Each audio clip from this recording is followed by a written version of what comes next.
मला अतिशय आनंद आहे की दिल्ली विधानसभेवर 27 वर्षानंतर भारतीय जनता पक्षाचा झेंडा रोवला गेला।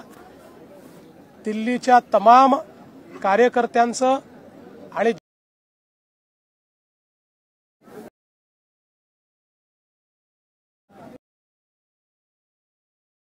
नरेंद्र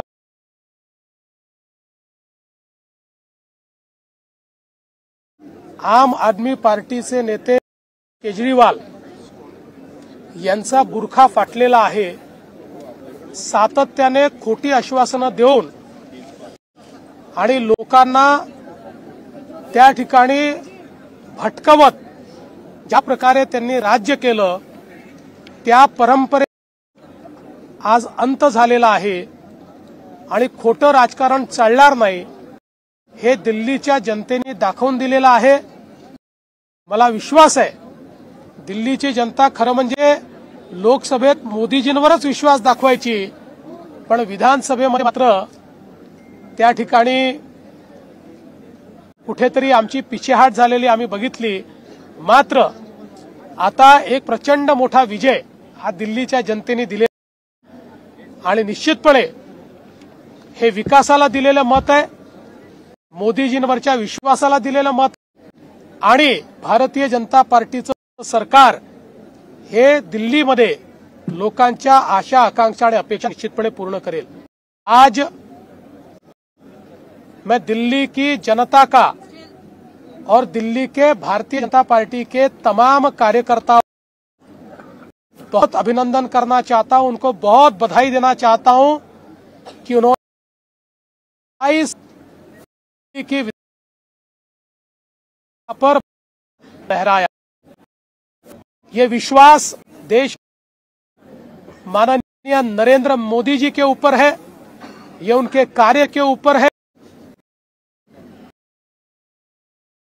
एक दिल्ली आम आदमी पार्टी के नेता अरविंद केजरीवाल जी इनका नकाब उतार दिया है। लगातार झूठ और फरेब की जो राजनीति उन्होंने की और जिस प्रकार से अन्ना हजारे जी का हाथ पकड़कर भ्रष्टाचार विरोधी आंदोलन के माध्यम से अपनी राजनीति को शुरू करते हुए वे भ्रष्टाचार के आइकॉन बने, मुझे लगता है उसका जवाब दिल्ली की जनता ने दिया है। भारतीय जनता पार्टी पर ये जो विश्वास दिल्ली की जनता ने दिखाया है, मेरा मानना है आने वाले दिनों में दिल्ली वासियों के जीवन में बीजेपी परिवर्तन लाएगी। काँग्रेसनं खातं सुद्धा खोललेलं एकत्रित मेळावा घेतला होता, त्याचा या निकालावर किती परिणाम झाला असं वाटतं? असं आहे की माझ्या प्रचाराचा वगैरे परिणाम याच्यावर नाही। लोकांनी मोदीजींना साथ द्यायचं ठरवलं होतं। मला एवढाच आनंद आहे की या यज्ञामध्ये एखादी समिधा आमची पण आहे आणि त्यात दिल्लीचा मराठी माणूस हा मोदीजींच्या पाठीशी उभा राहिला याचा मला मनापासून आनंद आहे। काल राहुल गांधींनी पत्रकार परिषद घेतली, मात्र आज निकाल लागला, खातं सुद्धा काँग्रेसला दिल्लीमध्ये एकही जागा काँग्रेसला आली नाही। मी कालच प्रतिक्रिया दिली होती। राहुल गांधींची कव्हर फायरिंग आहे, त्यांना हे लक्षात आलेलं आहे की दिल्लीमध्ये त्यांना काही मिळणार नाही, त्यामुळे आधीच राहुल गांधींनी हारल्यानंतर काय त्या ठिकाणी बहाणे सांगायचे याची तयारी काल करून ठेवली। राष्ट्रवादीचं डिपॉझिट 27 जागांवरती जप्त झाले। महाराष्ट्रात जे तुमचे मित्र पक्ष आहेत दिल्लीत मात्र त्यांना फार काही यश येताना दिसलं। त्यांनी प्रयत्न केला, प्रयत्न करणे काही वाईट नसतं। काल अजित पवार पुण्यामध्ये बोलले होते की धनंजय मुंडेंच्या संदर्भात जेवढी माहिती मला आहे तेवढीच माहिती मुख्यमंत्र्यांना आहे, त्यामुळे त्यांच्याबाबतचा निर्णय हे मुख्यमंत्री घेतील। माहिती त्यानुसार काय तुम्ही निर्णय घेणार? ते काय बोलले मला माहित नाही, ते काय बोलले त्यांना विचारेन आणि मग बोले। तुमच्या असं आहे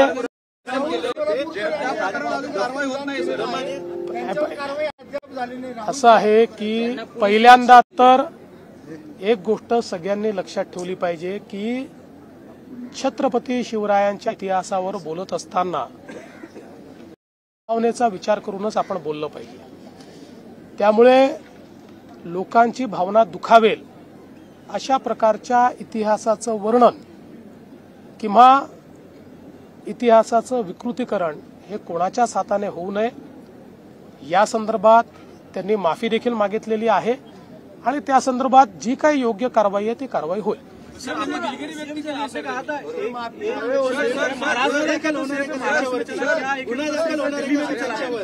देखिए, एक है तो सेफ है, ये दिल्ली में भी चला क्योंकि पूरे देश ने लोकसभा के बाद अनुभव किया कि हम बटेंगे तो राजनीति में भी कटेंगे.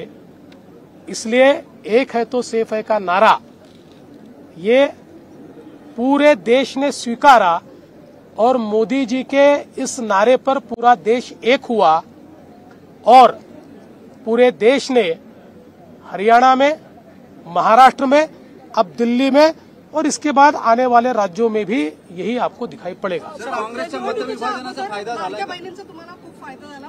त्यानंतर तुम्ही आता लाडक्या बहिणींचे जे आहे ते भागी घेत आहेत, त्याच्या लाडक्या बहिणींना पैसे परत द्यावे लागत आहेत, त्यावरती काय चारचाकी गाडीचा एक निकष आलेला आहे त्याच्यावर. कुठलाही नवीन निकष नाही. योजना घोषित केली त्यावेळेस जे निकष होते त्या निकषांपेक्षा वेगळं ज्यांनी अर्ज केला त्यांच्यावरच ही कारवाई होते आहे.